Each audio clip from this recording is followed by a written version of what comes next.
All right, guys. So, actually, hold on one second. I'm getting like this huge update here. Let's see. Yeah, me too. You're getting that too? I don't even know if we're live. As soon as I click live, yeah, I got that We're big live. update. Yep, we're Live? good. Okay, Yes, cool, sir. cool, cool. All right, yeah, I'll read it later. So, yeah, first things first. Wait, are we for sure live? Okay, yeah. People Mhm. are starting to come in, I think. The Jets are a mess.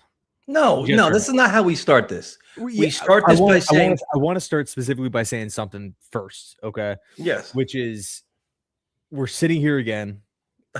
It's No, another no, no, no. it's another loss. Happy New Year to you and your family and to everybody else. And thank you for joining us. We appreciate it. That's how we start this with peace and love and happiness, Ian.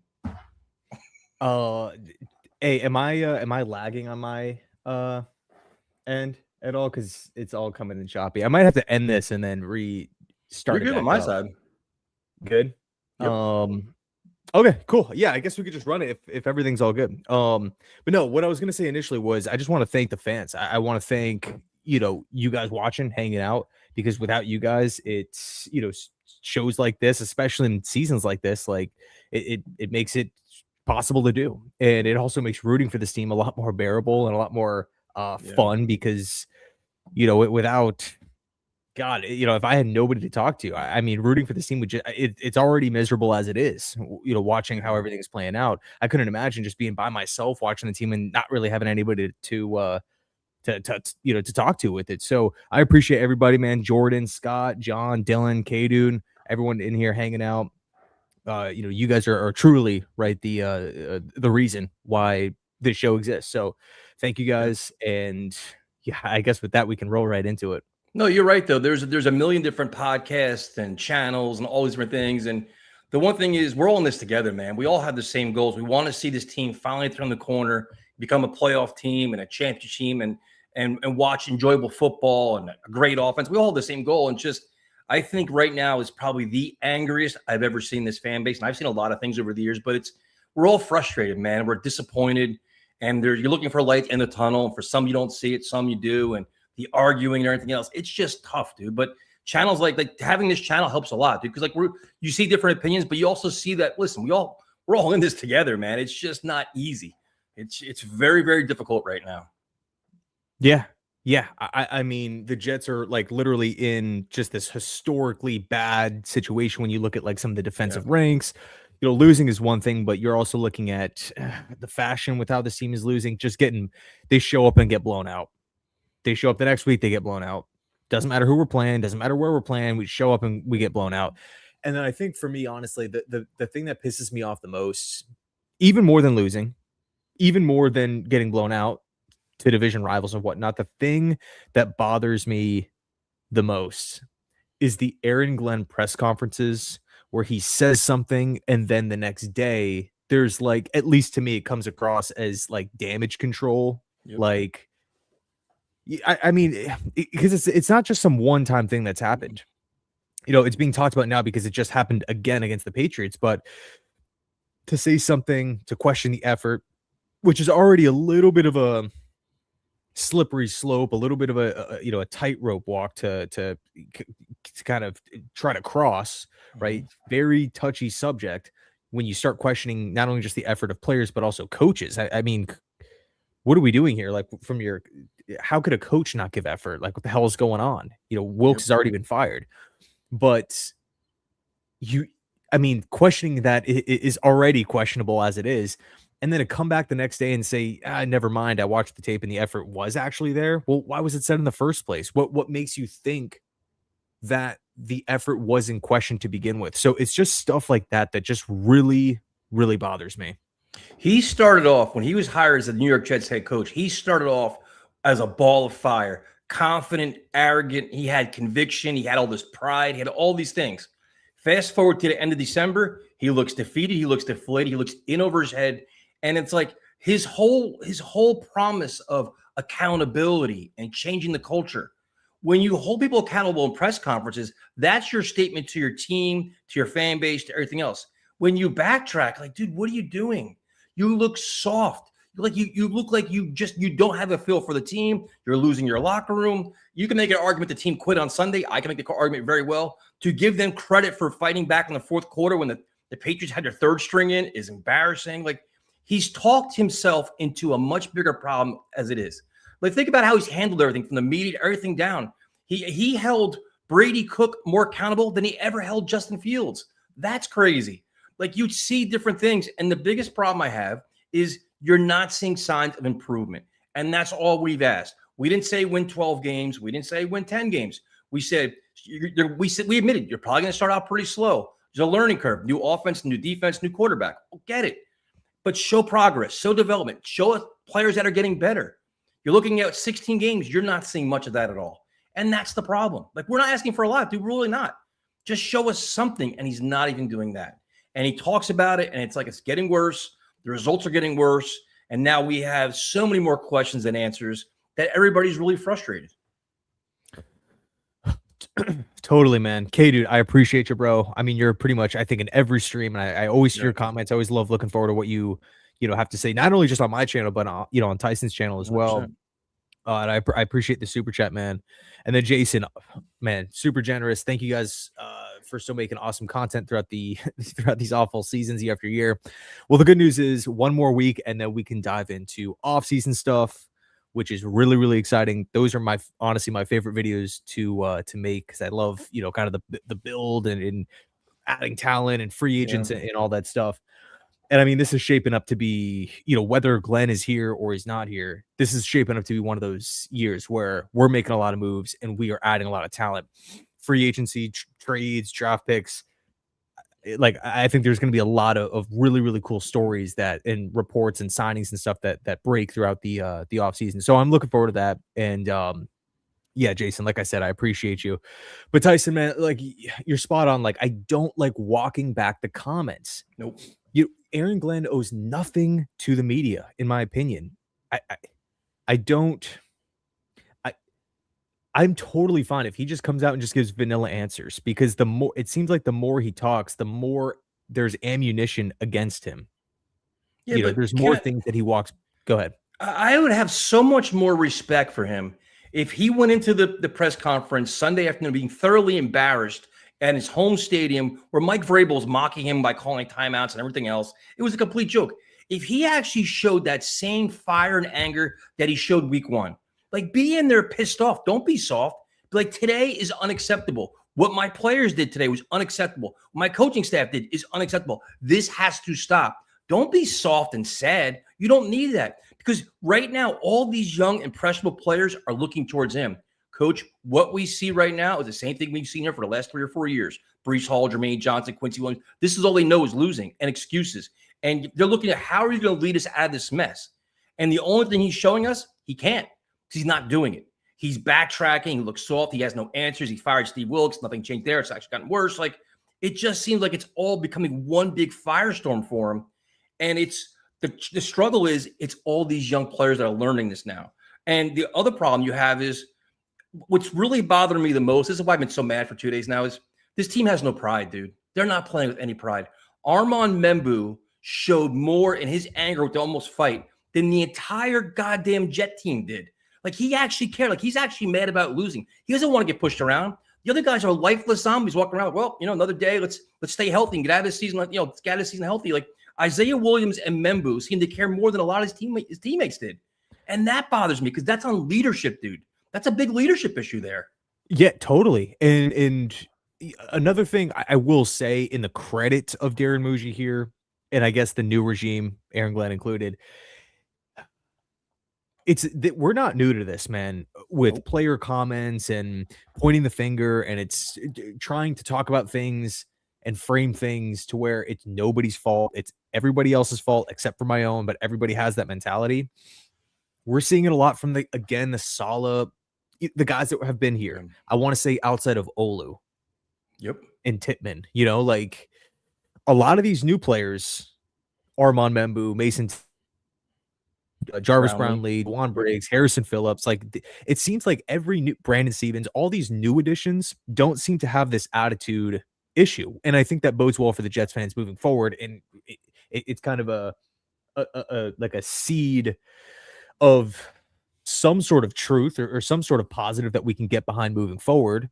Um, but yeah, I mean, again, I think, I, once again, when we hit the off season, I would not be surprised if we see some like shocking stuff, like certain guys getting traded, certain guys not being brought back.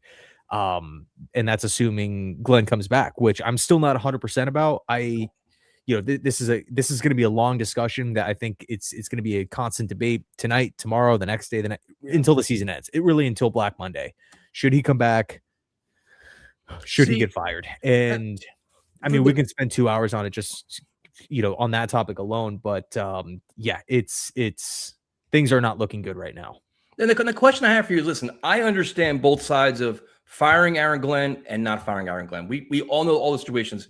The one thing that's going to bother me, which I think is going to happen, is Glenn's going to come back and fire a lot of his staff. And that's going to bother me because it means, all right, you came in here with this job and you admitted that you've made a lot of mistakes already. All these guys you hired aren't the right answer. Okay. So now we're going to give you year 2 of developing your staff. That's like, it's just like, it's coming to me because they're going to have scapegoats. If he comes back, there's going to be a lot of scapegoats. Like, well, this didn't work out. That didn't work out. Or gut it all out and let him rebuild it again. All right. Fine. Hopefully that works out for you. But that's just like, and again, if you fire him, then it's like, who's going to want this job? It's a really bad look, one and done, all this. It's like, the Jets are like in no man's land right now. I think they're just like, they're damned if they do and they're damned if they don't, because either way, I think the result's not going to be that great. Like, it's just, to me, I think it's just delaying the inevitable. If you keep him here, I think a year from now, we're going to have the same conversation. Like, well, you know what? Didn't work out with him. Who do we want next? And that sucks. It's just, it's so difficult, dude. And the one thing I want to say is we don't like being negative about this. I don't like talking about getting guys fired and all this other stuff and blowing it all up. But when you look at the results, you look at where we're at, you look at the red flags we see, and you're like, how do you ignore them? You know what I mean? Like, because the goal is you want to have all these valuable draft resources. You want Dante Moore to come here? Great. You want to get all these $80 million in cap space? Great. Do you want to hand this to this regime and say, here we are. We trust you to rebuild our organization. We're going to give you all this faith that you can actually do it when you've never done it before, and B, you're coming off a terrible season. Yeah, I mean, I think BK just brought it up before. He makes a really good point. The team has third string playing defense, and that is something that I feel like is getting overlooked a little bit. I can definitely sit here right now and say the team's tanking. I've been a Jet fan for a long time. You've been a Jet fan for a long time. I think a lot of us here have been Jets fans for a long time. I don't really see many new fans that are getting into the Jets now based off of how the team is, but or really in the last couple of seasons. But this is about as obvious of a tank job that I've ever seen, with rolling Brady Cook out there. That's one thing, but showing no urgency to maybe make a quarterback change or do something differently during the game. I mean, the team is just getting bludgeoned weekly, getting blown out weekly. And they're panicking over to the coaches, and it just seems like it's fine. I disagree. And it's just like, okay. And I mean, you're looking at the roster.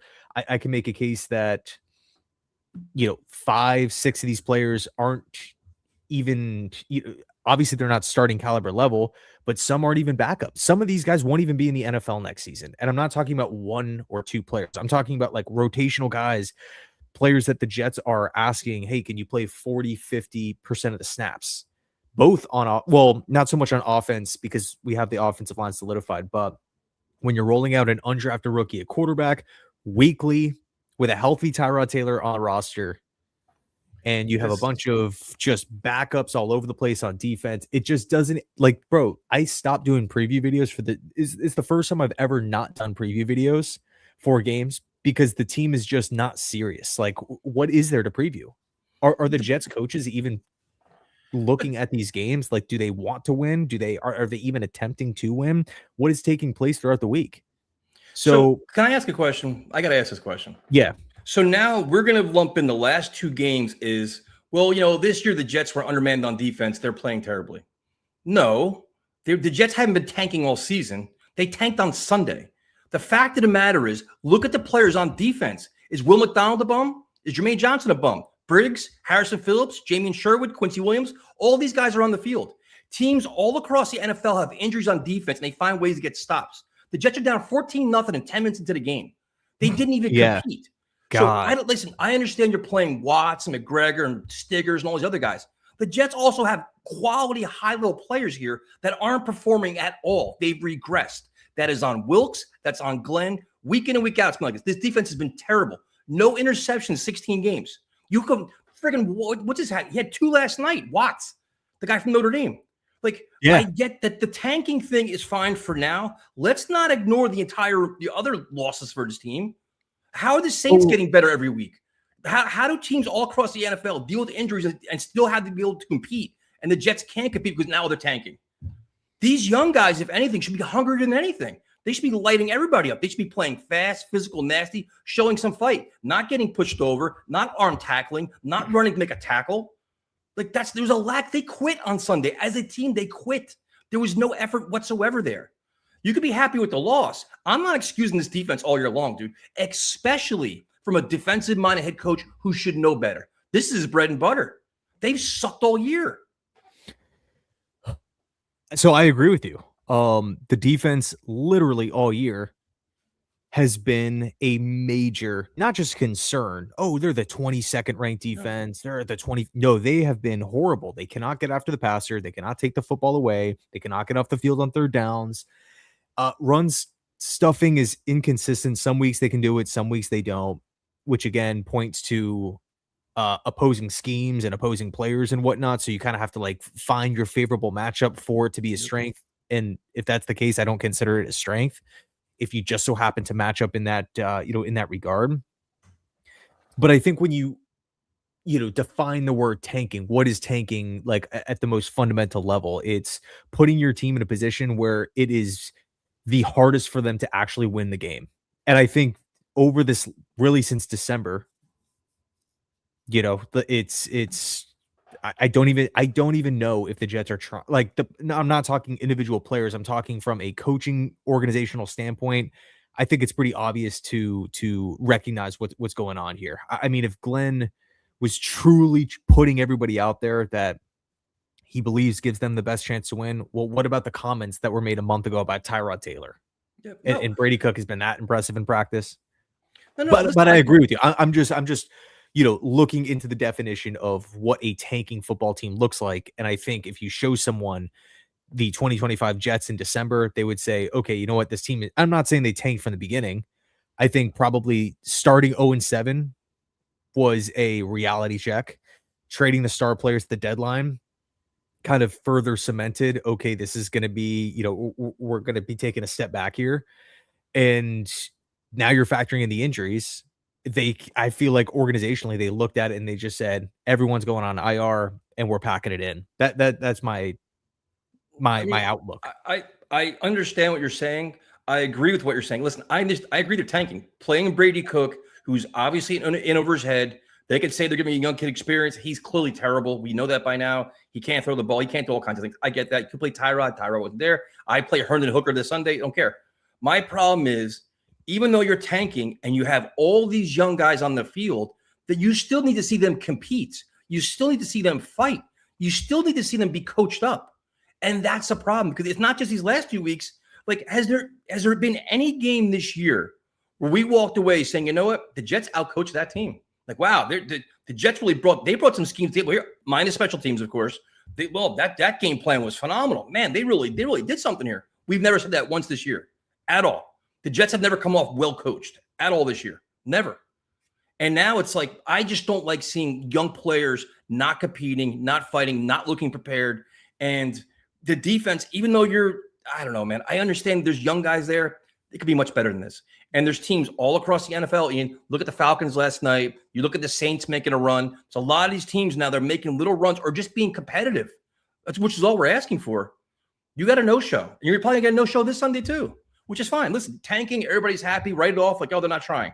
To me, that's a culture issue. That's a coaching issue. That's a leadership issue. And this team lacks leadership. The guys in there now that we thought they aren't the guys. You need to bring in that different mindset, which you mentioned. Like you have that Brownlee has that mindset. Stevens, that nasty, that I don't like losing.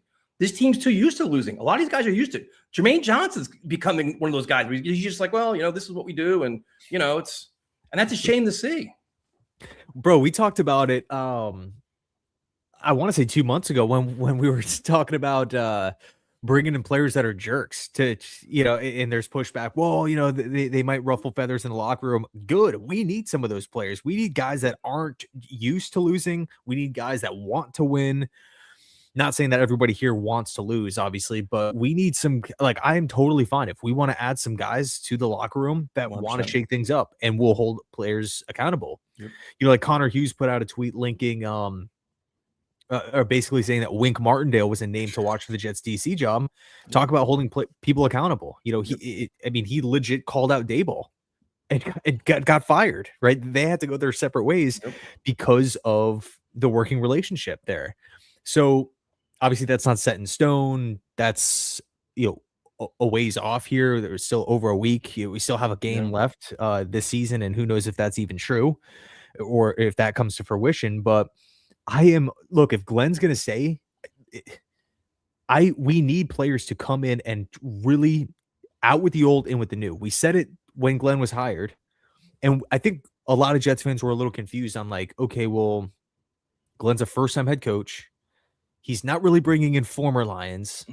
Yes, he's bringing in some Lions coaches, but for the most part, they're like on the younger end. They're more so on the positional side of things. Tanner Engstrand from the Lions, but first-time OC.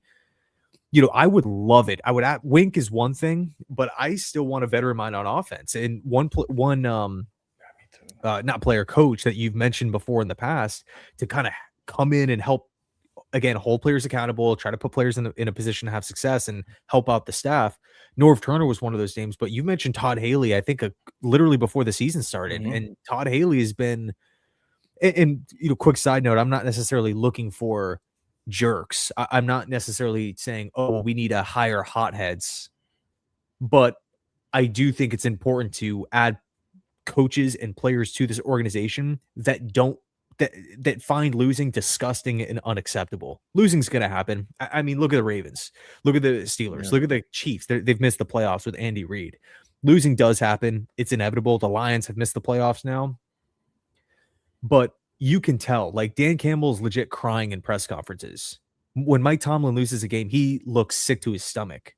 When we lose a game, it's we got to post our highlights on social media and we got to blame other people. And that's just what happens here. And it's just, I can't stand it. But Carlos, dude, I appreciate you, man. Very, very generous. Even if Sunday's loss shows a point differential of over 23 points, owner Woody Johnson won't terminate his employment. That's alarming. Many fans won't buy tickets, and I'd sell my season tickets game by game. That's another whole discussion, Tyson and Carlos. Good point. It's another whole thing, right? With the whole fire Glenn crap, the fire Glenn backing is Woody Johnson and the Jets a team that would, and I don't know how long Aaron Glenn's contract is for. Did he have a 6-year deal, 4-year deal, 4-year deal? I don't know. I think it's a 5-year deal. We do know. 5-year. Okay. So we do know that coaches' contracts are guaranteed. So in what world would the Jets be a suitor for a top school? Say Mike Tomlin gets fired, say John Harbaugh gets fired, say, take your pick. Flores. What are the chances that the Jets would go out and bring one of these guys in, pay him, I would assume, top dollar to come in and coach this team, along with paying Glenn for the next 3-4 seasons? It's just not realistic. What? Why is it not realistic? Woody Johnson's a billionaire. He's been raising ticket prices during losing seasons for the last however months. If he has to eat $30 million, so be it. Because you know what's going to happen right now? They can't sell tickets right now. So Woody Johnson, if he doesn't fire Glenn, is forced to make some kind of power move to sell tickets. So right now, in theory, in my world, retaining Aaron Glenn's going to cost you money because nobody wants to go next year. So you better make a ton of great signings and moves to buy us all back in because I don't want to pay to see you. So your selling point is, I don't care if you lose $30 million. Not my problem. You're a billionaire. It's like a sunk cost. Own it, eat it, and move on. But if you're looking to say what can bring somebody in here, this is wasn't last year, because last year they were kind of stuck. Nobody wanted the job last year, really. This year, you're armed with so much draft capital and salary cap space and the option to get Ty Simpson or Dante Moore or Malik Willis or whoever you want. You have just say Cliff Kingsbury, for example. Kingsbury didn't want no interviews because he's like, you know what? I have Jaden Daniels. I'm not going nowhere. Ben Johnson wanted Caleb Williams. Lee and Cohen wanted Trevor Lawrence. If you come to the Jets right now, you probably have the number 2 pick. Okay. Whatever quarterback you want, you could have him. You want to trade for somebody? We have the draft capital. You can get your quarterback now. Plus all the cap space. This is the one time the Jets are actually marketable, but you'll have the stench of being a one and done with Glenn and looking stupid and Woody Johnson ripping Justin Fields. So so you make a ton of great points. And by the way, I'm not sitting here defending Woody Johnson or saying this is what he should do. I'm saying, does it seem like a Jets move does it seem like a Woody Johnson type of move to hire a guy and proceeding to fire him after one season and paying him for the rest of the contract, which he has to do, and then going out and making another coach a top dollar head coach? Does that scream New York Jets to you? It doesn't to me. Well, most of the things Woody Johnson's done so far have been wrong. So it's obviously what he's been doing. He's been wrong. If you think about it, he should have fired Sal before the season started last year. We knew that. We knew Gay should have been fired. Like a lot of these things, we knew it. And we had the same feeling now with Aaron Glenn, where it's just like, you know what? We know where this is going. You want to bring him back. This time next year, we're discussing coaches again because it's not going to go anywhere. We don't have any faith in him. But I understand what you're saying. It's like, well, you know, it's very difficult to justify bringing back Glenn. But I understand the reason why they want to do it. You got to give him a chance to do the rebuild and everything else. But if you bring him back and he fires all his coaches, it's just there's valid points on both sides. Yeah, that's the interesting thing. Like, if you want to keep Aaron Glenn, you can rattle off 5 valid reasons that make total sense. You got to give the guy time. You don't want to make your horrible reputation even worse, firing someone where everybody in the world knew that the Jets were going to take a step back from a 5-win season because of the roster moves. Mm-hmm. And you're letting, again, in a season like that, where the expectations are already low, you're essentially axing Glenn off. It's totally fair if you put yourself in the shoes of a Brian Flores, a Matt Nagy, an Arthur Smith, a Vance Joseph, to say, well, that's the organization that doesn't have a quarterback. They lose all the time.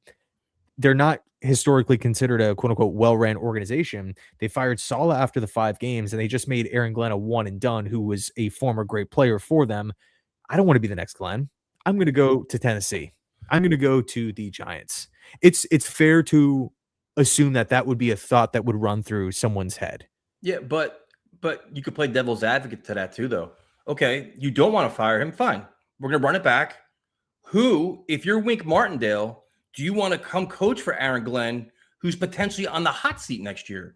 If you're a Todd Haley, do you want to come to a staff where it's like, all right, you could be on the hot seat and you better produce this quarterback next year? You're probably going to be fired too. Like, there's so much instability here and so many questions linger around this team that there's like even free agency. Like, do players actually want to come here right now? You have, yes, the Jets tax, but do you want to come to a team that hasn't made the playoffs in 15 years, no winning seasons at 10, or all these different stats we have, all this crazy stuff, with a coach on a hot seat and no quarterback, right? Like, there's so much. Like, you can make an argument. Breece Hall probably wants out. He probably was like, you know what? If you don't tag me, I'm leaving. I'm not coming back. If Garrett Wilson wants out, do you blame him? Like, the Jets are not a desirable location for players or coaches right now. It just sucks that the bar was set so low. I mean, we were talking about before the season, man. We were talking about it before the season.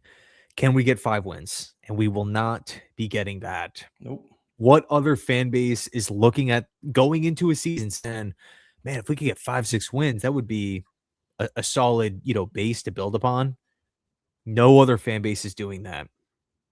And we haven't gotten to that mark. But, like I said before, if you want him fired, you can pull up 5-6 different reasons on why it makes total sense to fire him. If you want to keep him, you could pull up 5 totally valid reasons on why he should stay. And that's what's so interesting about this whole should he go, should he stay debate. It's like both sides have a lot of really good points. It's not a one-sided thing. No. It's not speaking out of emotion. No, both sides are pretty pretty valid. Yeah, and I think the biggest concern out of all this, just going past the coaching, is the goal of this season was to identify building blocks on your team to say, okay, listen, this is what we're going to build around going into next year. Players that we thought are building blocks didn't play nothing like that. So now when you look at, just say you want to bring in Wink Martindale, is there any world where the Jets could trade Will McDonald, Jermaine Johnson, Jamie and Sherwood? Or do you say, listen, this year was just a mess. These guys still have a lot of talent. We're going to keep them all here because Wink Martindale can get a lot out of them. Like what are our building blocks on defense right now? Because you can make a case they need a defensive tackle, they need an edge guy, they need linebacker, they need safety. Like they have a lot more holes than we thought they had going into the season. Right now I'm under the impression okay, if I was Darren Muji, I'm looking at the roster and outside of the year one guys who we just brought in, Brown Lee, Briggs, Membu, Mason Taylor, these guys, I'm not looking at the roster. I don't care if you were a first round pick or an Olu. I'm going to exclude Olu and Tippmann as well because they have done a really good job. But if you want to talk about McDonald, if you want to talk about Sherwood, I don't care that they just re-signed him. If you want to talk about Jermaine Johnson or, take your pick on anybody, really, anybody that was not brought in from this regime, I am totally fine letting them walk or trading them. Yep, me too. We haven't been a 500 team in a long, long time, but specifically when we're looking at these players, if Darren Muji wants to trade Jermaine Johnson when the offseason hits and gets a draft pick, or he wants to trade him for a player, what have you, I'm not going to sit here and argue with it. I don't have a humongous resume outside of hope and ceiling and occasional flashes. If the organization thinks it's the best move to let Breece walk and to go out and spend the money on a Kenneth Walker, who recently said that he wants to go to a place because he's an unrestricted free agent. He wants to go to a place that believes in him and wants to, have a team call him and say, hey, we really believe in you. Like, you're going to be the guy. Could that team be the Jets? Like, essentially pull a Green Bay Packers when they just let Aaron Jones go and they gave Josh Jacobs a lot of money. In the moment, it's just like, why would they do that? But Green Bay, of course, ultimately was right. If you want to trade Will McDonald and say, okay, he doesn't fit our defense, or we don't think he could be a starter and he's a rotation guy, but we don't like him at this price point, I'm not going to sit here and argue. We've just seen so many games and a lot of seasons where, in my opinion, everything, no player on this roster at this point, and coach for that matter, has the pass of, oh, well, this guy was a first round pick. Again, excluding Tippmann and Olu from the previous regime. And I agree with you. Like right now, I'm down on a lot of these players, but a part of me is like, all right, Steve Wilkes was not a good defensive coordinator. Aaron Glenn seems like he didn't do anything. So while we're down on Jermaine Johnson and Will McDonald, Jamie Sherwood, is it because how they were coached this year and how they were used this year? Now, Jermaine Johnson, I understand coming off a serious injury, but I think we expect a lot more out of him on and off the field, especially as a leader. But like, is it the coaching? Was the coaching the fault why Jamie Sherwood, who looked like a player on the rise, was a complete liability now? Quincy Williams was a Pro Bowl linebacker. He's out of position. Like, are we getting rid of them too soon because the coaching staff is incompetent, or are we overrating these players? And that's kind of where I struggle with this. Mm-hmm. Well, I will say it does take time to learn a defensive system. It's not just an overnight fix, but yeah, like I just don't know how we can look at this roster right now and say, okay, no, this guy gets a pass and that guy gets a pass and this guy gets a pass and this guy is a really good player. And I don't know. I mean, if we look at the numbers, if we look at the losses, if we look at the defensive production, it's simply not there. And so I'm not at this point looking at any potential moves that the Jets want to make and argue against it, unless it's just something egregious, right? Trading Olu for a second round pick or something unrealistic. Breece walk and you just don't feel like he's a fit long term and you want to opt for a different running Travis Etienne or a different running back. If you want to hire Wink Martindale, trade Jermaine Johnson away or trade Will McDonald away and go out and trade for Kayvon Thibodeau, who worked with Wink and is potentially on the trading block, then who am I to just say, what are we doing? We're trading away these great pieces. As much as I want these guys to succeed and like these guys, I'm this close to buying these players' jerseys every year, and I never pull the trigger because they could be gone or they could underperform and be traded or cut or something could happen. Last time I did it was with Jamal Adams, right? I thought Jamal was going to be here for a long time. Same thing. Yeah, and so it just kind of gets to the point, and I know a lot of people have picked up Quinnen jerseys and Sauce jerseys and stuff like that. It's just it gets to the point where it's just like, we need some long-term building blocks here. And right now, I just don't know if we have many. I think the hope is we do have a lot, but again, I look at Olu, I look at Membu, and like I'm talking about like legit guys that can go anywhere and for the most part anywhere and start, like Yeah. can go to 25 teams and start. But Sam, I appreciate that, man. Glenn is not a leader; he's a phony. Can we admit he's lost the locker room? I think he's. I don't want to say the locker room is completely lost, but it's trending in that direction. I would say. I He's think if gonna we had Harrison Phillips and Membu calling out the coaches, the locker room's done. But because again, it's the continuation of the Sala guys who had something to say during Sala, they had something to say during Ulbrich, they had something to say regarding the Hackett offense and the LaFleur offense and the Todd Downing offense, and now the Glenn. I just don't know. Maybe it is the players. I don't know. Just posing that question. Well, also, if you're a hard-nosed head coach that demands a lot out of your players, they're going to give you that max effort, the physical practice, everything else. You got to get results.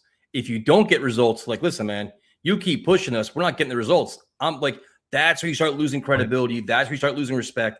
And I think right now you're seeing some guys that are kind of checking out that won't be here next year. They're going to be like, all right, you're either in or you're out. You seem like you're out. You're going to be gone. But he's walking a fine line. And I think where he crossed the line was the press conference where he backtracked. It's not a guy like this coach is a pushover. First you think we quit. Now you think we didn't. Like, we can get away with whatever we want now. Like, we're not Mr. Accountability. He's not Mr. Accountability. So he's learning on the job, man. This is the first time head coach. And that's why many of us thought this job is too much for a first timer, because it'll chew you up and spit you out in the biggest media market in the world, where every move and every word gets criticized. Mm-hmm. But Sam, I appreciate you, man. That's a really good point. Really good point. The New York Jets 15. I appreciate you, man. There's no defending Glenn. He's taken us from the basement to the graveyard. How do you make the money he is and deflect the defensive issues? We are in a woke system. What the hell is that? Nah, it's time to go. Yeah, I mean, you can point to numerous situations where a first-year coach walks in, it sucks early on, and then over time it does get better. Like Kyle Shanahan was one of those coaches, 6 wins year 1, 4 wins year 2. He's on the hot seat, and then year 3, everything changes. I mean, we've kind of beaten the Dan Campbell situation to death at this point, or his whole coaching backstory. So it's been done before, but I totally hear what you're saying, man. Because like on the surface, Glenn's a defensive guy and the defense is horrible. So it's the same. It's similar to Kevin Stefanski and the Browns, where it's like Stefanski's an offensive-minded head coach that supposedly loves working with quarterbacks, and you have a literal championship-level defense, and the offense is horrendous. And it's like everyone's looking at Stefanski like, your offense, you're an offensive guy. Why isn't this working? Yep. Not to mention all the losing over there. But thank you so much for the super chat, man. And the other thing too, and I'm kind of hammering on Glenn right now because I'm so tired of this. The one thing is when Glenn fired Steve Wilkes, I would have given him a ton of credit and said, you know what, I'm taking over play calling the rest of the year. This is going to be my defense. We're going to get this stuff cleaned up, because what we're seeing, I don't accept anymore. We're not doing it the right way. We're going to do it my way now. I'm going to handle it. Not give it to Chris Harris. Like, it's just little things like that where it's like he had a chance to take the bull by the horn and say, listen, you could be a CEO type head coach, but it's hitting the fan right now. We got to pivot here. Pivot by owning stuff, taking more responsibility for your team to get better results. And he didn't do that. Yeah, no, I feel that. BK, love the channel, man. Continue it into 2026. Glenn and Mooj, you got the draft capital. Let's see what they do. 100%, bro. 100%. I mean, that's the one, man. That's kind of like the Batman signal, or like the sign of hope for me is the draft. It's the assets. It's the 100 million plus in cap space. It's the obvious needs all over the roster. It's the sense of urgency. Like, hey, we're not messing around pulling a Joe Douglas where we're just going to sit and wait until the second and third wave of free agency. No, we need players. We need talent. We need depth. We have the money. We have extra picks. Let's make it happen. So I'm excited for it. I seriously cannot wait for it. I cannot wait until this Bills game is over. By the way, why is it at 4:30 this week? Torture. But can we say this though about the draft capital? I can listen. I can't wait for the season to be over because I want to see what happens with the coaching staff, like what coaches get fired, and then you get the free agency, what players are coming, what players are going. But for me, based on what we talked about early in the show, the Jets aren't one player away. Having all this draft capital, I actually want to use it. Like, oh my God, we got to go from 3-1. I don't have to go from 3-1. I'm not giving up these valuable resources. We need a lot of players. To me, it's like if Dante Moore is sitting there at 3, works for me. I'm fine. I'm not trading up, dude, because we need too many pieces to this puzzle. Unless the Jets decide to go like Malik Willis, veteran, go that route, get a bridge quarterback later on the draft. But they've got to have a very strong class more than first and second round. Like you need to put together some serious pieces of the puzzles that contribute this year, not projects, not like Aaron Smith, maybe 3 years from now. Like you've got to get guys that are now players, man, because this roster now is barren. You're wiping out a lot of people here. Yeah, I mean, I would actually argue that one of the biggest reasons why the Jets are in the position that they're in today and why they haven't been a successful 500 plus team is because no matter what general manager you talk about, Joe Douglas for 6 years, John Idzik, Mike McCagnon, take your pick. They've consistently missed across the board in the third round and the fourth round. Yeah, of course, you'd have a couple hits here and there. But for the most part, think about all the second rounders and all the third rounders that have that have hit the Jets organization, and then within 3 years, they're gone. The Elijah Moores, the Hackenbergs, the Jason Morrows, all these players, the Stephen Hills, the Devin Smiths, years of missings on seconds and thirds and fourth. That is because look, the way I view a draft, if you're general manager, you better hit in the first round. I don't want to downplay the job of a general manager, but look, you know, it's not, it's going to come across as arrogant, but it's, in my opinion, it's not the hardest thing in the world to draft good, effective players in the first round. Like, think about it. If you wanted Membu, you were right. You don't need to have 15, 20, 30 years of experience. If you're sitting at home and you want Membu, you were right. And if you wanted Tyler Warren, if you didn't want Membu, you wanted Tyler Warren, you're also right. He looks awesome this season. Mm-hmm. Round 7 and round 6, in round 5 to a certain degree, you're kind of, those are more so like, okay, you kind of give the nod to the coach, like, hey, is there someone that you're thinking about or someone that you really feel like could be a project in your system or a great special teams fit? So, okay, it is what it is, 5, 6, and 7. But rounds 2, 3, and 4, that's like the bulk of the, you know, where, you know, you have certain teams that miss and you have certain teams that hit. And the teams that hit are the teams that really just have this nice rounded out roster where they can let a high price free agent walk.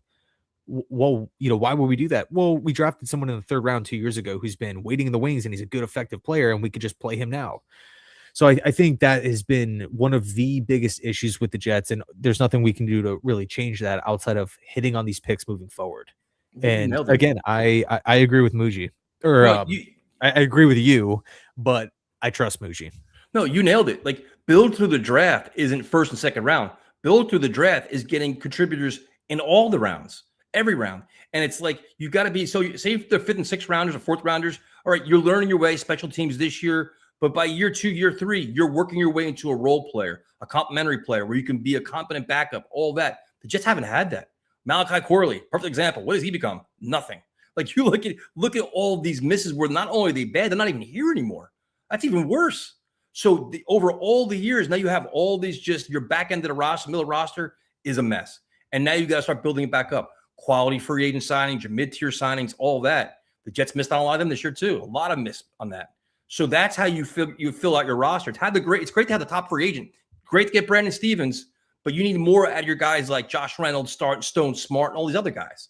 And they didn't do that this year. So they got a long way to go, man. They have a lot of work to do, but thankfully they have a lot of cap space and draft picks to take care of it.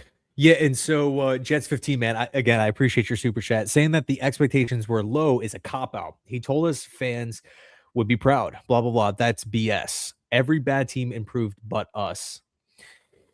The Raiders didn't. I will say that the Raiders did it. And by the way, a lot of fans wanted Pete Carroll. A lot of, just whether you're a Jet fan or a fan of another team that needed a head coach, there was a push for Pete Carroll.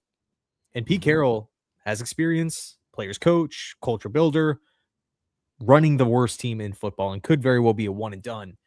But I see your point, right? And personally, I don't want to dive too much into the semantics of it all, like because I see all the time, like people will say, like, oh, well, at the combine press conference, Aaron Glenn said we want to win now. But in the intro presser, he also said that it's going to take time. So yeah, I don't want to take that one line of dialogue and say, okay, well, that means that the Jets are in full win now mode. Bro, he backtracked. He 100% spoke one thing, and as the losses piled up, he had to start changing his story. Big ships turn slow. I think the one thing that most fans are yeah, right. He did change his tune a little bit, but the one thing I think that pissed most of us off is a team that we could all be proud of, and that's all we wanted. Like our expectations were low. We all said 5 wins, 6 wins, just compete and get better as the season plays out. That's all we said the entire time. We're not seeing any of that. They're actually getting worse. And now we're embarrassed. You don't want to wear your gear. You don't want to go to games. You don't even want to watch the games. You know how many fans I talk to don't want to watch they don't watch the games anymore. Like, you know what? I watch the highlights. I check in. I check out. I'm out. And I don't blame them. It's awful. The game was over 10 minutes in on Sunday. 14-0. Game over. Check, please. I'm out of here. Literally 5 minutes, dude. 5 minutes into the game. It was over. Yep. So it's he's talked himself into a problem by having that, we're built for this stuff and we're gonna be proud. We're gonna compete. And his team didn't do it. They didn't reflect his words. I just never was under the assumption that Glenn was going to come in and we're going to be like win now, making look at the Raiders. That was a win now. Like, hey, we're not good now, but we're going to draft a running back in the top 10 because we're win now. We're going to bring Pete Carroll aboard, and he's an older coach. Yep. We're going to trade assets for Geno Smith, and we're going to give him an extension. Because we're trying to win now. I never really viewed the Jets as like this win now team, and the Vegas over under. Go ahead. It's not, but we're not saying win now, dude. We expected a much more competitive team. We expect them to do it fast. Yeah, I'm with you. I'm talking about the comment, which is, well, Aaron Glenn said he wants to win, so therefore we're a win now team, and we're not winning now, so. He went as far to criticize Saleh. Like, well, these guys coached that way last year. We're coaching things different this year. You coach differently, that's for sure. A lot worse. Like, so things like that as fans, when you're 3-13, it all comes back to haunt you. It's like the whole receipts thing. It's the same thing. And like with Jets 15 year, I completely get it, dude. Because we all try to buy into it. We want something to believe in. He talked it. He couldn't walk it. Now he's backtracking, which is even worse. And now now it's like, you're having a really hard time buying into him and his staff. It's very, very difficult to do. I'll tell you what, man, like these pressers lately, and we talked about it at the start of the stream, they are brutal. They are. And by the way, am I cutting out at all? You're good. No. Yeah. They are just like, I can't even believe like some of the backtracking, like you said, compared to some of the like it's literally he'll have a press conference on one day and then the very next day he's saying something completely different, and it drives me crazy. But Jets 15, man, I appreciate you, bro. 49ers talk. Yeah, I saw your question in here before. I was gonna kind of go on a tangent with it, but who's a better option than AG, right? If you assume that Glenn gets fired, there is a reality that in 2 weeks we can get a notification from Ian Rappaport saying breaking news: the New York Jets have signed or have agreed to terms with Arthur Smith on a 4-year deal, or Brian Callahan.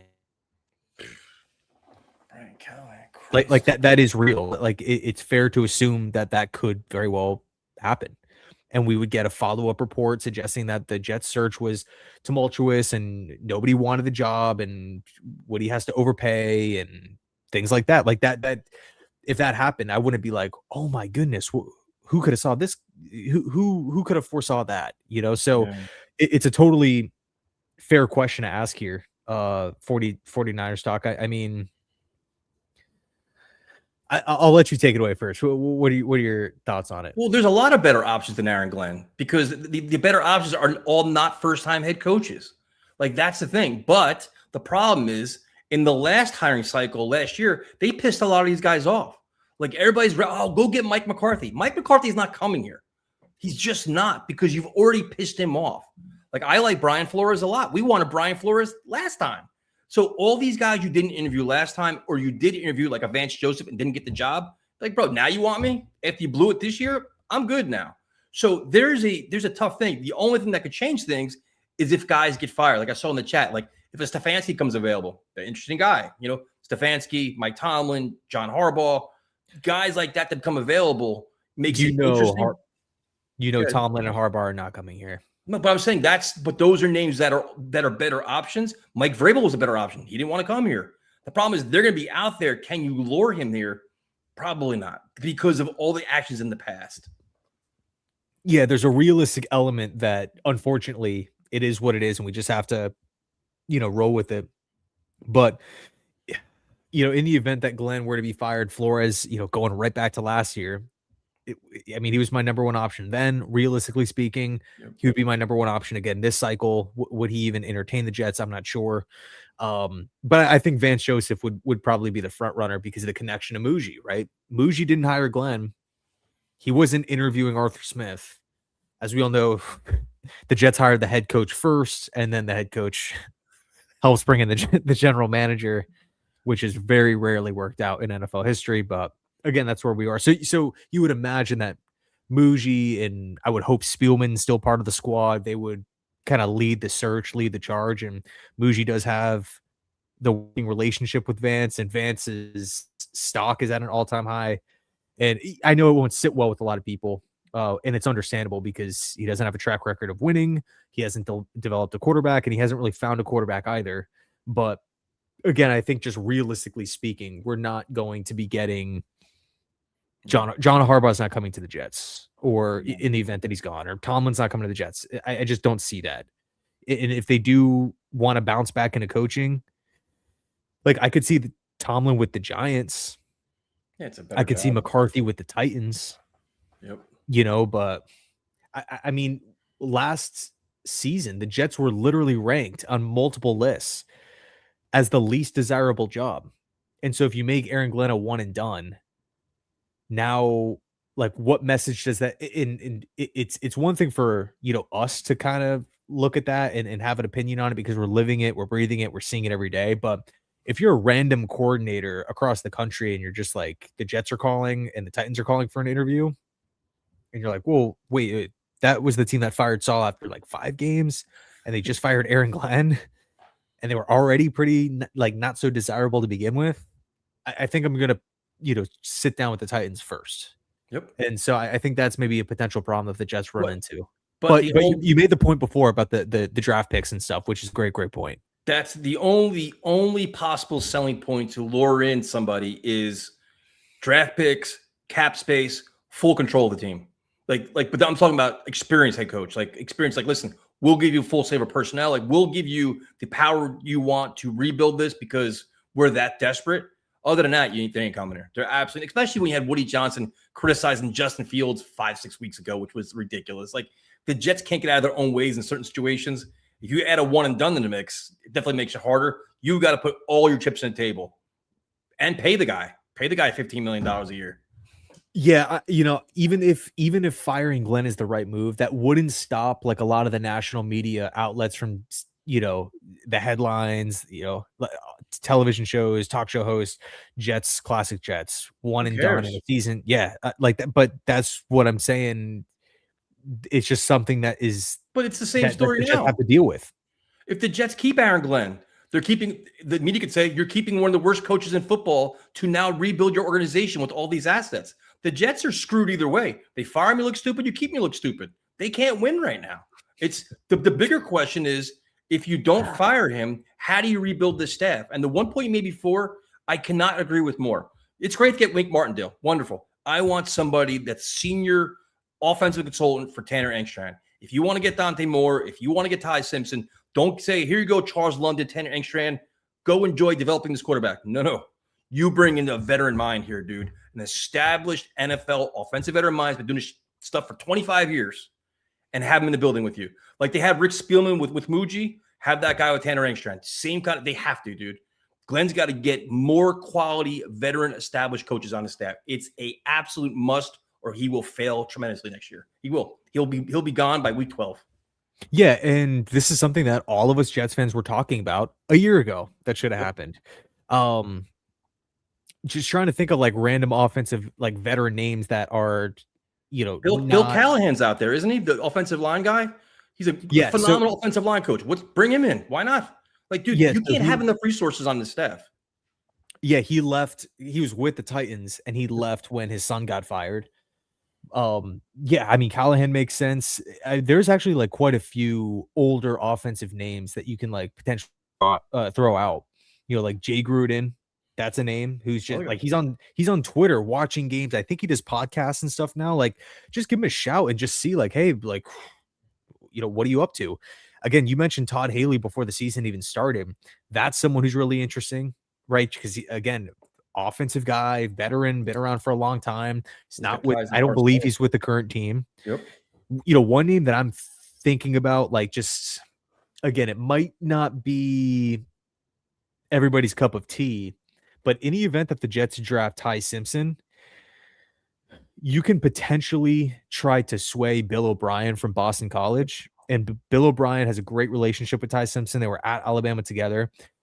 Talk about a no BS individual. I love Bill O'Brien. Yep. And he, I think, would at least bring some level of structure to the offense. Now, would he leave the head coaching job at Boston College to be like a advisor? No, probably not. You'd have to give him like the assistant head coaching. Yep. Which is fine. Dude, I'm Yeah. completely with you on this. Completely with you on this. I'm trying to think of other offense. I actually wrote down some offensive names the other day. I don't know. I don't know exactly where the list is. I think John Gruden is just a little unrealistic because Yeah. we're kind of waiting. Like, again, when it comes to like the Vegas odds, they're not trying to lose money, and they're not like Gruden is never really like a top 5 candidate on any list, and he hasn't had an interview in both professional football or college football. So it's kind of like until he gets an interview, it just kind of feels like a hypothetical. Um, but yeah, I mean, there are options out there, and I'm with you. But K, dude, I appreciate it, man. I've said this before. If the Jets keep Glenn, we win 11 games next year and make the playoffs, we won't care about what happened in year one. So I agree with you, but I think making the playoffs next season is that to me feels like a long shot. I feel like we got to get to 7 before we start talking playoffs personally. But I do see your point. I mean, all the negative articles and dialogue surrounding Campbell vanished when he turned it around. So I get what you're saying. And I appreciate the 5, bro.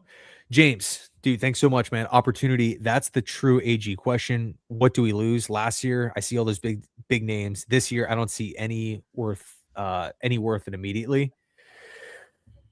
Yeah, I mean, really, how long should the Aaron Glenn runway be? I mean, we're not in the building. We don't have the answers. We don't have the details on how practices are held, on how, what the culture is at this point. But I will say in the defense of Glenn, I think with all these new guys that have came in, they seem to be bought in. Again, the Harrison Phillips, even Nick Folk to a certain degree, Williams and Membu and all these guys. It's the new players that don't seem to have this issue. It's the guys that were here from the previous regime. Yeah, I mean, this is like, to me, it's like you look like an Alex Anzalone is like an immediate fit for the Jets. Fiery guy, captain, runs around, all the energy, all that passion. Like, you need players like that. You bring in, like you talked about earlier, like Glenn's guys, but you need leaders, guys that hate losing, some jerks, different mindset here. Like, this team is just so used to losing now. They're accustomed to it. They're justifying it. They're going through the motions. And that's part of your culture change. That's not changing at all right now. Yeah. Yep. And James, I appreciate you, man. Thank you so much. And then Dante, wow, bro. I thanks so much, man. Yeah, this is kind of like an extension to what Tyson was just talking about. I know it's not going to happen, but wanting Aaron Glenn out is unfair and ridiculous. It's year one, and the team is full of mopers and losers. It will be a good sign if he gets Wink and literally clears out half the roster. The whole you mentioned the word like the stench of losing before, like that it's got to go. Like, Yep. whatever buzzword you want to use, right? The culture, the attitude, the mindset, the mentality, whatever fit, cool. But we have got to have a mentality shift within this Jets team from top to bottom. 100%. Not just with the players, but I'm talking from like organizationally. We have to, I feel like, be in attack mode. And I don't like the woe is me. This is just what we do. We're the Jets, poor us, everybody else's fault. I can't stand it, dude. No, I agree with the players. You know who also has to do that? The coaching staff.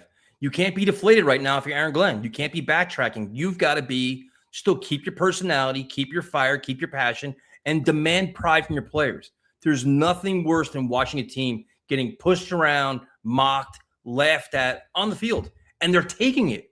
Like you watch like SNY, like you remember like Bart Scott, Willie Colon, Jim, like they didn't like it. Dude, you're losing. It's still going to punch you in the face. Like you still know you may have lost 27-10. You know you play the Jets because they're still nasty and physical, and they at least tried to earn your respect. This team's not even trying, dude. They are just getting that, and that's something that the coaching staff has to bring out of them. Like you need to demand more, even out of the young players. Listen, you're out, man. Fine, still fight for it.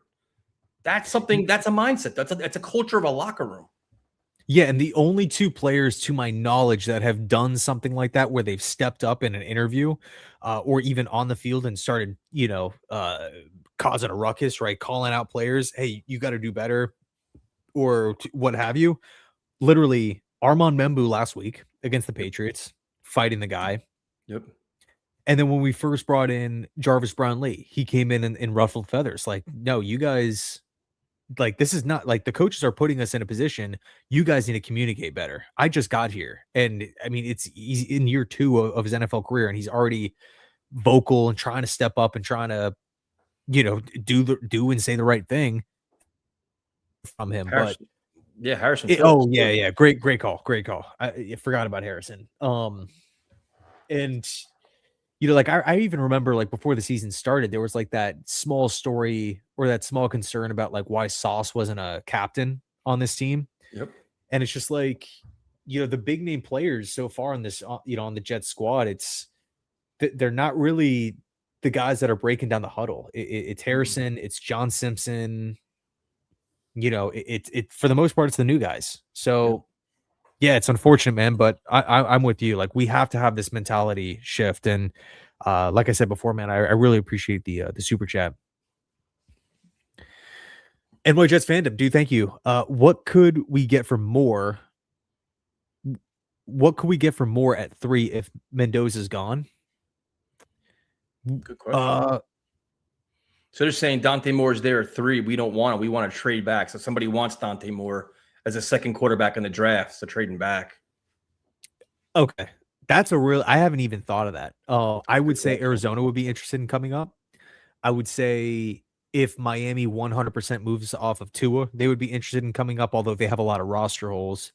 I mean, you would look at the Browns, because not only do the Browns have extra draft capital, but you also don't necessarily know. Like, I personally like Shedeur Sanders, but does the Browns coaching staff like Shedeur Sanders? I don't know. Dante Moore's from Cleveland. I don't know if maybe that plays a part. If Cleveland says, okay, we want to go from 5 to 3, and they will give us the 5th pick and their other first round pick, which is owned by Jacksonville, I will gladly take that. 100%. Yeah. And that's something that I completely agree. Like this, and that's where if you go in free agency and you find the quarterback, your bridge quarterback, that's actually, again, I'll keep saying Malik Willis just for now, or it could be Kyler Murray or whoever it is. If it gives you flexibility at 3 to trade back and get more draft assets, now you're cooking with gas. But again, if you have strong conviction for Dante Moore or Ty Simpson, you don't want to get too cute. Like, oh no, we'll keep trading back and pass on a quarterback you believe in. It kind of depends on your evaluations too. You know what I mean? Mm-hmm, mm-hmm. Yeah, and there's a team out there that I don't know if trading up is something that they would do. But there's a team in the first round with extra first round picks. It's the Rams. Could they maybe want to just say, what, screw it. We have these extra picks. Let's just shoot up to the top and go get Dante Moore, and he can sit behind Matthew Stafford for a year. Like, is that realistic? Because they do have that Falcons pick. Yep. So it's not like we would be going from 3 to 28. It'd be 3 to wherever the hell the Falcons finish, 9, 10, 11, somewhere in that range. Yeah. So just something to think about. Sam, what's going on, man? I appreciate you. Anyone watching college football knows Arian Smith over Horton and a Umanor was a bad move. Then there was the Kiko pick. You trust Muji to make all of our picks. Well, I think first of all, another wide receiver that also has been making plays, like a non-first round wide receiver is Chim DK for Tennessee. Okay. Someone who the Jets were linked to multiple times throughout the draft process. But I do trust Muji. The Kiko pick, I actually didn't mind. I think for some reason there was like a lot of hate on some of these day 3 guys. Like I remember watching like recaps and talking to even like buddies after the game, and people were complaining like, well, Tyler Barron's not good and Francisco Mauano is not good. And I'm like, well, they're 5th and 6th round rookies. They shouldn't be out there in the first place. The depth is so bad on the team. They're kind of forced out there, so in other situations where you have more talent, you have more teams, you're not asking 5th and 6th rounders to be day 1 contributors. And if I look at Uji's draft class as a whole, Membu's been a great pick. And by the way, this draft class, I wouldn't say has been all that great, all that inspiring. And the fact that the Jets are kind of walking out of this draft class with a couple of solid building blocks, a couple of the quote unquote stars from this class, when the context of these picks, context of the class, I would say is impressive. I mean, Malachi Moore, even though he's a day 3 rookie, he looks like the most polished player on defense somehow at safety. I mean, you have Azare Thomas, who I think that was kind of like a best player available approach. You at least have a playable option. I was impressed when he was out there.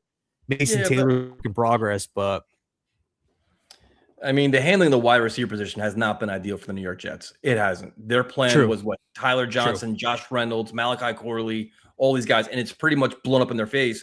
And again, the handling of Arian Smith blew up in their face because they told us, we know better than you do. He led college football and drop passes and all the other crap, but he's not the player that you think he is. We know something different. We know the world-class speed. The same world-class speed you never showed in the game. You never threw the ball deep to him. The same world-class speed where he never got any sweeps. Never got the ball in his hand. Like he literally can't get on the field.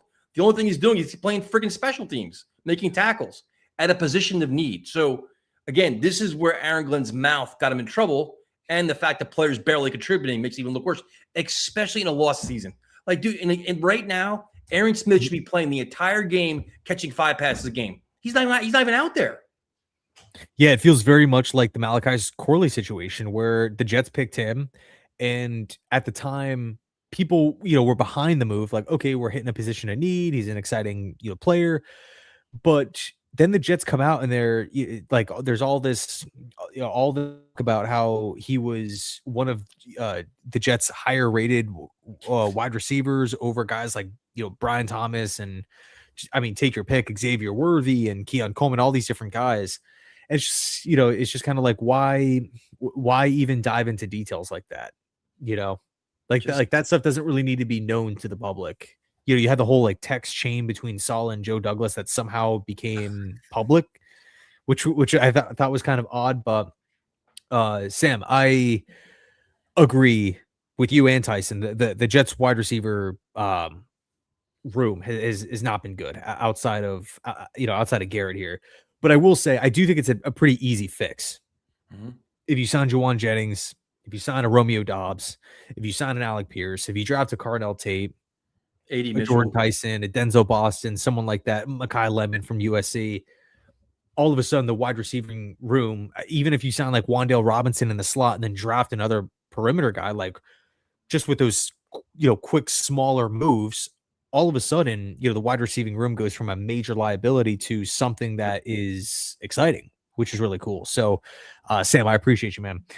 Danger Zone. Thanks for all of the streams. Hey, I appreciate you for hanging out and tuning in, man. And then Islanders fan. Let's see. K1. My boy K1 is the best move for this for the team next season. The price to get him is going to be very cheap. We cannot move multiple firsts to go get the first pick. That's another. And Islanders fan, I appreciate you, dude. Thank you so much for the super chat. That's another whole discussion. I mean, maybe we'll have it next week on your channel. Do you trust Aaron Glenn and uh Ingstrand and these guys? And who knows, maybe they do have a veteran mind. I don't know. But do you trust this staff to trade, to mortgage draft picks, to shoot up to the top and select a potential 20-year-old kid and develop him? Nope. The Jets. I hate this team. The Jets' fastest path to winning under Aaron Glenn is with a veteran quarterback. It just is, dude. That is his easiest way to win because you have to go through the growing pains of rookie quarterback. You got to groom them. You got to deal with all the losing, the mistakes, all that stuff. After a year like this, you bring in your buddy Kyler Murray, or if you go Malik Willis, or you go, I don't think Marcus Mariota, no Kirk Cousins, but you go that route. It's an easier way to handle business. Then you get your rookie in round 2 or round 3 and groom them down the line. Takes pressure off of them. That's the way I do it, and that's it's a safer way to do it. But ideally, you want to have your own rookie quarterback. You have the rookie contract and everything else. I just don't trust Glenn and Engstrand to do it. Or what you can do, like I know you mentioned like drafting a QB in the second, or what you can do too is like if you get a guy like Murray, who's a top 20 quarterback in football, someone who is playable, someone who's functional, someone who is competent, you can just take that second rounder and just go BPA again and build the team up. And then you give Murray a 1-year runway to see, okay, are you competent? Or if you're that freaking horrible, well, now with a better built up, more, a better situation for a younger quarterback to step into, you enter 2027 with these 3 draft picks. And then, from that, and supposedly a better quarterback class, we'll see. But I'm with you, man. If let's just do a quick 2-minute rebuild, right? Let's just say, and by the way, there's a lot of rumors that the Cardinals could just flat out cut Kyler Murray. There is. Yep. And we don't have to give up anything for him. If Kyler Murray's a free agent and all we have to do is sign him, and by the way, he's still owed a lot of money from Arizona, a lot of guarantees. I'm not saying that he would come in and do like the Russell Wilson thing where he was owed so much from Denver where he would take like a super minimum type of deal or something, but I don't think he would demand $50 million, $40 million. I think you could get him at a little bit of a cheaper price, but really the point is that you're not giving away draft picks. If you go from Brady Cook, Justin Fields to Kyler Murray without having to give up any picks, let's just say you sign Wan'Dale Robinson and you say that's your slot wide receiver and you have Garrett coming back. Cool. You re-sign Brees and you re-sign John Simpson. Okay, we're cool there. Braylon Allen coming back. You defensively, you sign Alex Anzalone. You bring in, I don't know, Kwity Paye, or you maybe trade a 2-day 3 picks, 3-day 3 picks, because we have 11 total draft picks class. Mm-hmm. We find a way to bring in Kayvon Thibodeau, or we sign, again, an edge rusher, which Jets have over $100 million in cap space. It is realistic. Then we hit the draft, and we draft Ruben Bain at 3, and we get Denzel Boston at 18. So we have another edge rusher, and we have a big-time perimeter threat. And that's just in the first round that we have not dove into day 3 selections or round 2 selections where we have 2 second rounders or waiver claim pickups. I think on the surface, like, you just shot your win total up a pretty good chunk, not saying to 9-10 wins, but I think that those moves alone get your team from 3 to at least 6 to 7. Okay. So I agree with you. Is Malik Willis on your radar at all or no? He's on my radar, but I don't know if he's a sure thing. And I don't want the Jets to take if we're going to go the veteran route and not go rookie quarterback, I want somewhat of a sure thing. And Kyler Murray, in my opinion, is a sure thing. Well, sure. I walked into this. I knew I walked into this. He may be a sure thing, and that's a good and a bad thing. We know what he's good at. We know what he's bad at. Malik Willis could also be untapped potential heading into his prime of his career, who's been coached very well over the last couple of years. So you could be getting, in theory, if things work out, your franchise quarterback. Kyler Murray, I think you're getting a bridge quarterback. True, but I don't think that Kyler Murray Kyler Murray has shown with a lack of weapons, a lack of great coaching, that he can go out every year and give you complete 65% of his passes. He can rush for 400 yards and a couple touchdowns on the ground. He can give you 20 touchdowns through the air. Doesn't really matter who the receivers are. Doesn't really matter the talent around him. Like, consistently, Kyler Murray has been an above average quarterback. Well, maybe not above average in the term of like 32 teams, and you're looking at, what's the midway part of, midway point of 32, 16, 15. I don't know if Kyler Murray is consistently in the top 15, but he's definitely in the top 20. And I think if you can get someone like that, and you don't have someone who just provides a steady hand, and he's, by the way, not 33, 34, and you could just drop him into the roster and you just get some level. Like, I have, and he will complete passes. He can hit open targets. He can run around and function and make an offense work. I'm not saying he's Josh Allen, but I'm saying he at least gives you a fighting chance. With Malik Willis, I could see a world where in 4 weeks it's not working, whether it's Glenn's fault or Inkstrand's fault or Malik's fault, the weapons around him or whatever. And then we're like, he's got to go to the bench and we have to go with someone else. I like Malik Willis a lot, but if I had the choice between Kyler or Malik, I'm going Kyler. Okay, fair enough. Would you go Malik? I'm still thinking about it. To me, my whole thing on Kyler Murray is, and you're absolutely right, he is a top 20 quarterback, because I went through the ranking of it, and you're right, he's there. He's not great. He's probably average. He's better than anything the Jets have had in the last however many years, which isn't saying much. But Malik Willis is just interesting because you're getting a guy that's finally getting ready to take off.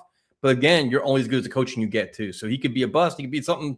But the thing is also, what's the price tag too? How much money does he want? Does he want 30? Like, you remember like way back when with Matt Flynn got that crazy money to go to the Seahawks. So it's like, it comes down to the money, the resource, everything else. So we're going to have all kinds of arguments this offseason. Yeah, no, it should be a lot of fun. Dante, I appreciate it, man. We had a couple weeks off. I know Tyson had something going on, but I think we're back for pretty much every Tuesday from here on out. Absolutely. Yeah. Appreciate it, Dante. Yeah, man. I was out for a couple of weeks, man. I was dealing with some stuff, but I missed Ian though. I was texting him my angry thoughts anyway. Yeah. Every Sunday, man, I can count on him. Or like a random picture of like Aaron Glenn or like some sort of gift. Yeah. Who's balling, man. And to your credit, he was your guy. You called Tyler Shuck as a second round option for the Jets. Although he wasn't there. I don't believe he was there when the Jets selected. No, he wasn't. He's gone. Still, you called it. Joe, Ian, I don't get the K1 love. Stop. He sucks. Let me ask you, in what way does he suck? Like, what actual part of it? Yes, he's undersized. I get that he's undersized. Not a leader. Questions about work ethic. That's my two, dude, to be honest with you, I'm just old school. My two biggest things for my quarterback: I want you to be a leader that everybody respects and rallies around.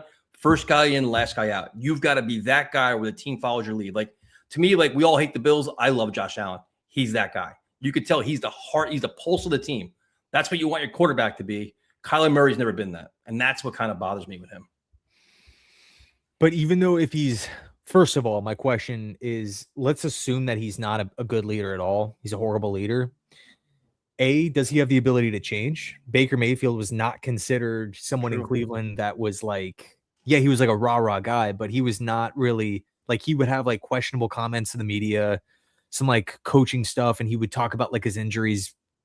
He would have excuses for poor play and stuff. Wasn't really considered a great leader at the time.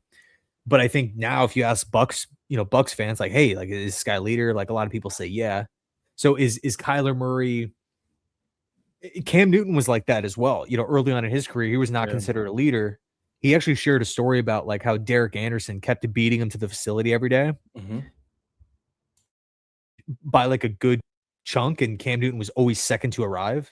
And so he kind of took it personally one training camp and was just like, I can't have my backup showing me up every single day, getting here before me. He's going to Starbucks and showing up with a coffee before I'm getting to the facility. I can't let my teammates see it.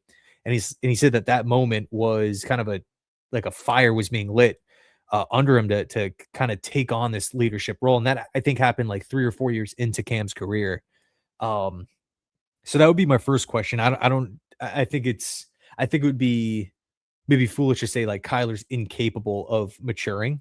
That's fair. And the second question is, even if he's again a horrible, just like trash leader, just not someone you want to be around, and he is playing Call of Duty on his off time, whatever, not studying the playbook, he's still giving you 64% completion, still No, dude, throwing for absolutely 20 not. plus No, touchdowns. no. Can you deny the statistics? So now come on, dude. I'm trying so like, you can't say, oh well, he could blow off meanings, be a terrible leader, but he can still complete passes. When you're trying to change a culture and have this young impressionable team do the right thing under Aaron Glenn, and your quarterback's doing the exact opposite, how can you do that? You can't even hold your team accountable if you can't hold your quarterback accountable. You can't do that, dude. You can't. He's got no way. So let's just say if someone wins the MVP, but he's not a good leader, does he suck? I mean, MVP is a whole different story. But Kyler Murray, I mean, you're gonna tell he's gonna throw 40 touchdowns and 5 interceptions? No, but he can throw 25 TDs to 9 picks and give you 500 rushing yards and 5 touchdowns on the ground, and that I will sign up for that if I'm not required to give up any draft picks. And he's playing winning football and rallying his team around him, and the offense as a whole is productive, and players are actually getting better and following his lead, and your offense is expanding. Let me ask you this, and then we can wrap it up. Do you think maybe Kyler essentially getting kicked out of Arizona would put a chip on his shoulder? Well, all I know I'm doing is next year, no matter what team he goes to, I'm buying you his jersey. I am. You're going to get a Kyler Murray jersey next year, no matter where he goes. I don't care what team it is. I'm getting a Kyler Murray Jets jersey then. I think every time you say his name, I start sweating. Like, oh, this gives me the chills. Because you're pumped, dude. Because you know, I know it's going to happen. I know it's going to happen. Heisman Trophy winner here. It's going to happen. But no, like in all seriousness, man, I think Kyler will be an upgrade. I think, there's a reason why, like if you talk to like Vikings fans, like they all want him. An upgrade, dude. An upgrade to what? A terrible Justin Fields or a terrible Brady Cook? You're an upgrade. Like, that's not saying that much, man. Our quarterback room is horrendous right now. But okay, so if I ask you, who would you rather want? Well, once the season, Flacco, Jameis Winston, or Kyler Murray? I would take Jameis Winston out of Kyler Murray, 100%. You would, absolutely, because he's cheap, very, very cheap. He's a team leader, and he's good to mentor a young quarterback, which is what exactly the Jets need. Unfortunately, he's not available though. He's with the Giants next year. Yeah. Oh, wait, is Jameis still under contract? I think I'm pretty sure it's a 2-year deal, wasn't it? I think he's under contract. It was, dude. It was. Good call. Good call. I think the vets right now are like Russell Wilson, Marcus Mariota, Tyrod Taylor. I have a list. It's a pathetic list, dude. I look at it every day. I'm just like, we are so screwed. The yearly Jets quarterback list. King, what's up, man? Mac Jones, Trey Lance, Ty Simpson, Colts pick. I love Ty Simpson, man. I think Ty Simpson, he reminds me so much of Brock Purdy. Trey Smart. Lance. Oof. And King, I don't know if you're talking about like the order on what, like these are your options. Like your first option would be Mac Jones, and if you don't get Mac Jones, you want Trey Lance. If you don't want him, you want Ty, or if you're like you want all three of them. But I love Ty Simpson, man. Yeah, I don't think Mac Jones is going to be available. I don't think so. I mean, the 49ers have the perfect insurance policy for him right now. For Purdy, who always gets hurt, Mac Jones stepped in and saved their season. Like, why do you get rid of him unless you blow him away with an offer? Like, why? And I like Ty Simpson too. Ty Simpson and Dante Moore are really interesting right now. But I mean, you got big games coming up on New Year's Day too, which will be fun to watch. Can't wait, dude. Tomorrow, man. Miami, Ohio State. Yep, a lot of good football next couple of days. Stewie, bro, I appreciate you, man. JC, if we get blown out by Buffalo, do you think Glenn is done? Would it be a shock to you? Sorry if y'all went over this. Let's go grab Malik Willis. Hey, another Malik Willis supporter here. Yeah, I don't know when you chimed in, but Tyson is 100% on the Malik Willis train. I think, bro, Malik balled the other night. He did. Yeah, he showed out. Despite losing, but regardless, just individually, he played well. I mean, I think a blowout's inevitable. Mm-hmm. Yeah, so they're gonna lose. Even Josh Allen's out. They're gonna lose. They're probably gonna lose. They're gonna lose by a lot. It's Buffalo's last game in their stadium. They're gonna definitely put and it won't surprise us. We're expecting it. So and what I think it's what he's only like 26 years old. Malik Willis, he's young, man.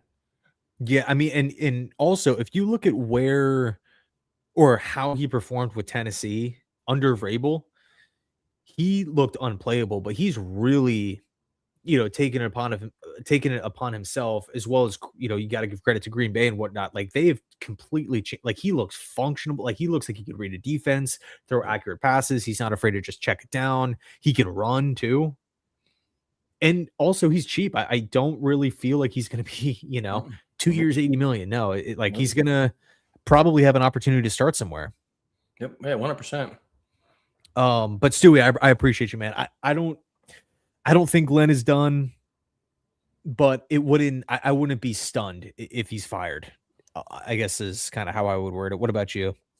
I mean, I wouldn't be if it's like a 45-3 complete just trouncing. I mean, maybe that kind of inspires Woody Johnson. They got blown out 5 games in a row. Maybe that does something. But I think right now they know they're tanking. All the guys are out. They're pulling players left and right. So I think the blowout's inevitable, to be honest with you. So yeah, unfortunately, man, me too. Work boot, what's up, man? Thanks so much, dude. It's Joe Namath, a free agent next year. It feels like we've been asking for a quarterbacks, since him my entire life, basically. It's been brutal, and I just, I would love to have just a Matt Ryan type of guy, back with the Falcons, Stafford with the Lions, Flacco with the Ravens, where it's just every year he's the quarterback. Don't have to address it. Don't have to have these massive plans, franchise altering types of trades and contracts. Just you have your guy and you don't have to worry about it, I wish. But I appreciate it, man. Let's see. Dan, what's up, dude? Overthink a 1-year bridge quarter team. Ultimately, that's what we're doing. Marcus Mariota versus Flacco versus Winston. I totally get it, but I still like Kyler, man. I don't want to write him off and just say he sucks and he's out. Joe, guys, if Ty Simpson wins versus Indiana, how big would the hype get? I agree with Ian about Ty Simpson. Also love Simpson's personality. Yeah, man, his mental processing is fantastic. His mechanics are fantastic. He throws such an accurate football. And I think too, with Alabama, man, you're thinking Bama, you're thinking championships, you're thinking Nick Saban, you're thinking winning. This is not really the same Alabama that we all know and love. They're losing at the point of attack at their offensive. Their running game hasn't really been there. Yep.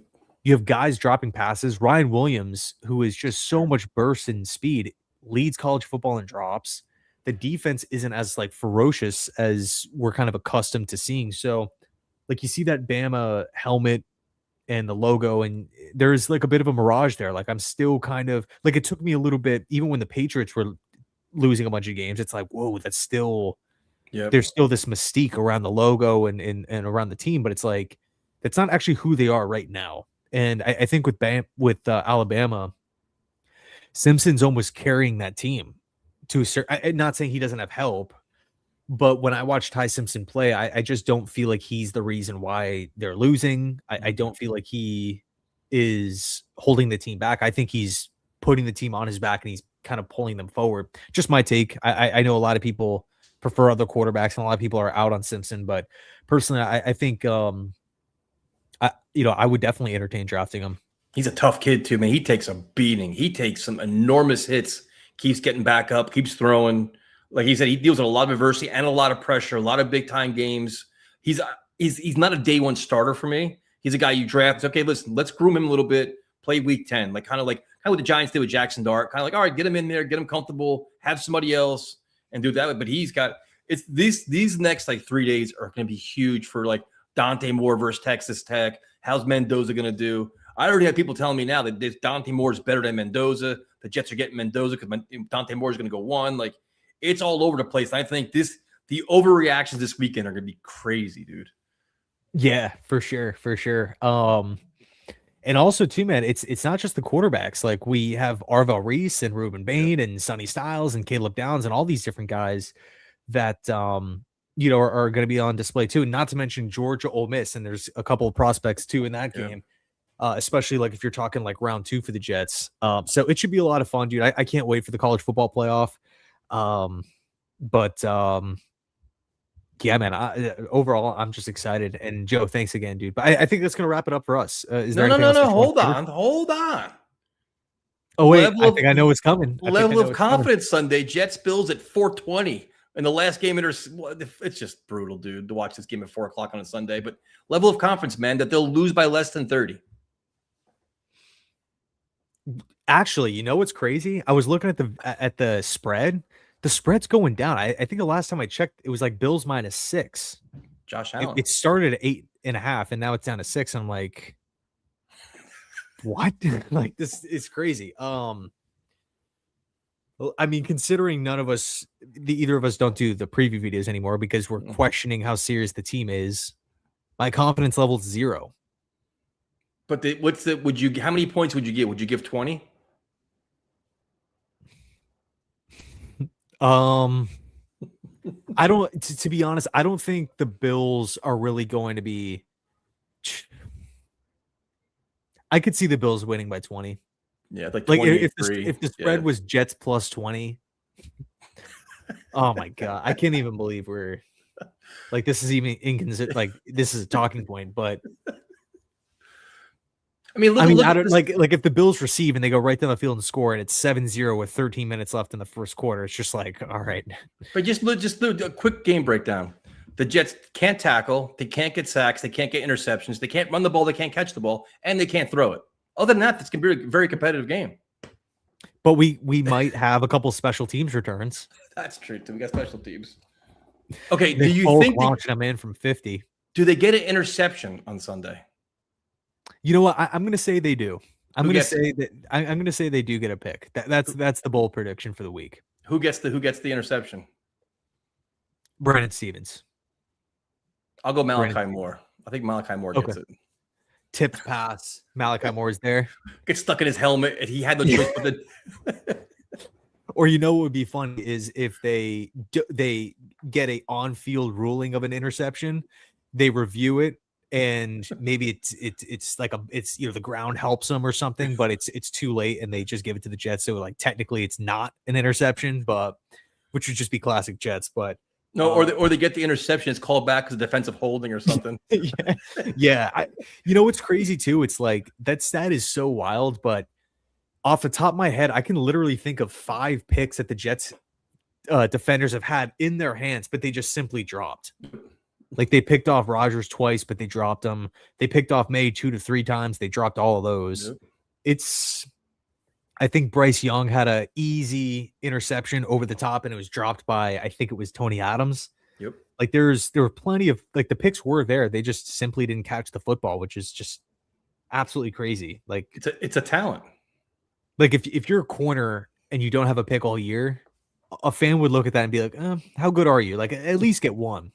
Jets have 0 as a team, dude. As a team, which is nuts. But damn, yeah, Sunday. I don't understand why the game's at 4:30, but truthfully, man, there's a lot of really interesting games. Like you're gonna have the AFC North battle, which I think got moved to Sunday night. Sunday night, yep. That should be crazy. Both Saturday games are important. I haven't seen like the actual date. Who's playing on Saturday? Isn't the Seahawks game on Saturday night? I think the Saturday night game is the Seahawks, and when's the Panthers and Buccaneers play? I thought they play on Saturday, don't they? I think that both Saturday games are important, and the Sunday night game is important, and the day games are all kind of like nobody cares. Well, are the Texans and the Jags battling for first place in the South, or do the Jags have that division locked up? I forget. I gotta look at it. Because the Texans haven't lost in I don't even know how long. But yeah, I forgot about that Bucks Panthers game. That dude, if Todd Bowles loses that one after losing to Miami and they're on, I think, a 3 or 4 game losing streak, I think he could potentially be gone. Yeah, he's had. I mean, Baker Mayfield's been hurt too, but they played poorly down the stretch. Yeah, so it should be a fun Sunday. Unfortunately, outside of the Jet game. And then we got Black Monday. And we'll see what happens there. But I think you got another super chat too, I think, man. Oh, let me see. Cuban Raider, what's up, dude? Jet Central, you are great. Oh, I appreciate that, dude. I'm very anxious about the draft. It's past due that the Raiders draft a first-round quarterback. It's our turn. Yeah, when was the last time? Was it Jamarcus Russell, I think, was that was, obviously first overall Yeah, pick, it's but been a while. because Derek Carr was there for such a long time, he was a second rounder. And you're thinking about all the first round guys, Cleveland Farrell. They took that safety from Mississippi State. Khalil Mack, Amari Cooper. Because Derek Carr was there a while. Yeah, Derek Carr was there for a while. I don't know. Yeah, it must have been Jamarcus Russell would be my guess, because they had the season with Carson Palmer. Yep. Obviously, that wasn't a first rounder. I know Terrell Pryor had a couple starts, but yeah, I mean it's exciting for the Raiders fans. Like, I know the season hasn't gone your guys' way, but having that number 1 overall pick, and I also think that the Raiders have over $100 million in too, so it should be a crazy offseason for you guys as well. But I appreciate the super chat, man. Thank you so much for that, and of course, the kind words. But yeah, that's gonna do it for us. Next week, Tyson's channel. Next Tuesday, the day after Black Monday. We'll see what happens. And maybe, what would be cool, fun, change of paces, maybe previewing some, unless we have like some breaking Jets, like Glenn is fired or something, but doing like a little bit of the preview, or like what we're looking forward to with the playoff games. Yeah. Or even like the college football playoff games too. Well, that's the thing too. We could recap a lot of college games, the performances of all these quarterbacks, guys that have stuck out. I think after months they hear the goats. So we got. It wouldn't be a Tyson's or a Let's Talk Jet stream without the GOAT. We'll see. We'll see what happens this week, man. You really want Mendoza? Yeah, he I think he makes a lot of sense. And you just know the stories coming with Mendoza and him looking up to Tom Brady and him idolizing Brady and him meeting Brady for the first time with the Raiders. Like, all that stuff is going to be like well documented. So I'm pumped for you guys, man. I really, really am. But yeah, like I said, thank you guys so much for watching, hanging out. I appreciate it. And yeah, as always, go Jets.